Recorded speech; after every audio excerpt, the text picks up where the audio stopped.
ఉండాలంటే మనము మెలుకువ ఉండే ప్రార్థన చేయాలి. ఇవన్నీ దావీదుకు తెలుసా లేదా? తెలిసే కదండి. మెలుకువ ఉండి ప్రార్థన చేయాలని తెలిసినప్పటికీ కూడా ఆయన ప్రార్థన చేయలేదు. ప్రార్థన చేయలేదని ఎలా అంటారండి అని మీరు అంటారేమో. ఇప్పుడు నేను కొంచెం త్వరగా వెళ్ళిపోతున్న సమయం అయిపోతుంది కాబట్టి 2వ సమూయేలు గ్రంథం 11వ అధ్యాయంలో వ్రాయబడిన మాట మనం చూస్తాం. అంతకాలమున రాజులు యుద్ధమునకు బయలుదేరే సమయమున అనే వ్రాయబడి ఉంటది. మనం వ్రాయబడిన మాట ఏంటంటే వసంత కాలమున ఎవరు యుద్ధానికి వెళ్తారు? దానికి పై అధ్యాయంలోనే మనం చూస్తాము.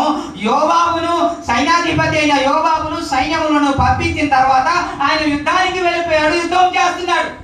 కొన్ని సందర్భంలో సైన్యాధిపతిని పంపిస్తారు, సైన్యములను పంపిస్తారు, వారే యుద్ధం చేసి జయించి సాధించి వస్తారు.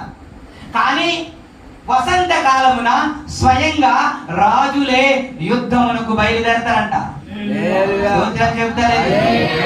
ఇప్పుడు ఎవరినో పంపించడం కాదు, సైన్యాధిపతిని పంపించడం కాదు, సైన్యములను పంపించడం కాదు, తానే స్వయంగా దిగి యుద్ధాన్ని చేయాలి. కానీ ఆ సందర్భంలో ఏం చేస్తున్నాడు అని అంటే వెళ్ళలేదంట. ఇల్లేడా? కింద వచనం 3వ వచనంలో కింద వచనం అలా చదువుకుంటూ వెళ్ళండి. అమోనీయులు సంహరించి రబ్బా పట్టణమును ముట్టడి వేసిరి. అయితే అన్నమాట కదా. అయితే దావీదు నిజానికి రాజులే వెళ్ళే సందర్భంలో ఇతడు ఎక్కడున్నాడంట?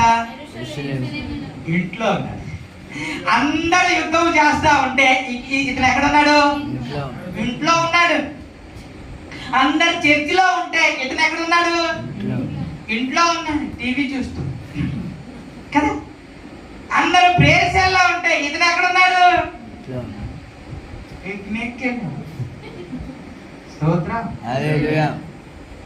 ఇంకా చెప్పాలంటే 2వ వచనంలో ఒకానొక దినమున ప్రొద్దు గుంకు వేళ దావీదు పడక మీద లేచి అన్నమాట ఉంటది.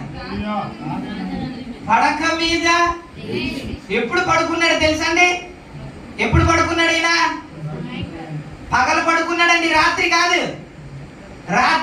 పగలు పడుకుని సాయంత్రం లేచి మేడపైకి వెళ్ళి చూస్తున్నాడు ఈయన. నిజానికి యుద్ధం జరుగుతూ ఉంటే ఈయన పడుకోవాలా? అసలు ఆ టైం ఎవరిది? రాజులే యుద్ధానికి వెళ్ళాలి. స్తోత్రం చెప్తా. మంచి మనుషులందరూ స్తోత్రం చెప్తా. గట్టిగా చెప్తా. మీరు చెబితే కొత్త